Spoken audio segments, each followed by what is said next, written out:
Is-sħubija bejn il-Gvern u l-Privat se tiftaħ minjiera ta' opportunitajiet ġodda għall-ekonomija ta' pajjiżna. Għal dan il-Prim Ministru Joseph Muscat waqt konferenza nazzjonali dwar Public-Private Partnerships organizzata mill-Kamra tal-Kummerċ. Il-Prim Ministru qal li fi żjara tiegħu mal-Kanċelliera Angela Merkel intlaħaq ftehim bejn iż-żewġ pajjiżi biex jintbagħat espert Malta ħalli jitwaqqaf bank ta' żvilupp, bank li se jagħti aktar finanzjament lil proġetti kapitali kbar. Muscat saħaq ukoll fuq il-bżonn ta' aktar kreattività fil-proġetti u wara ħeġġeġ għal tnaqqis ta' burokrazija żejda li xekkel il-kompetittività ta' pajjiżna.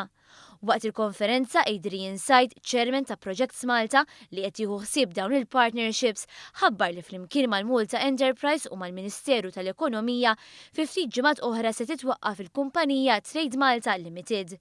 Lan ta' din il-joint venture bejn il-Gvern u l-Kamra tal-Kummerċ, l-Intrapriża u l-Industrija u li jkun hemm sforz kollettiv biex intrapriżi Maltin ikunu jistgħu jisfruttaw aktar is-swieq internazzjonali.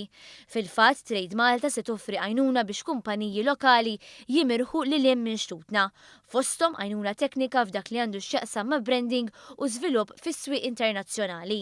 Iċ-Chairman tal-Kamra tal-Kummerċ David Kurmi fisser l-importanza ta' Trade Malta għal pajjiżna anki għaliex 90% tal-ġid jinħoloq barra l-Ewropa. Iżda Projects Malta li taqa' taħt il-Ministeru tal-Enerġija u s-Saħħa se tkun qed tinvolvi ruħha fi proġetti oħra.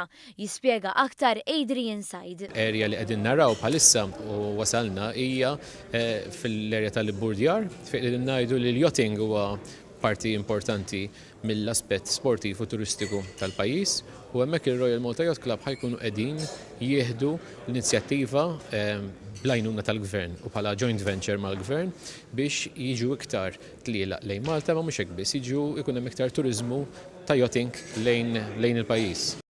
L-aktar swieq li fihom il-Gvern qed jimmira li jinvesti fihom hemm it-turiżmu, għawdex l-ekonomija, it-trasport, l-isports u anki proġetti mal-MCSD.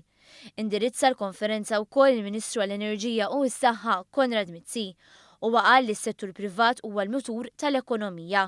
Saħaq li l-esperjenza mas-settur privat se twassal għal sinerġiji ekonomiċi produttivi.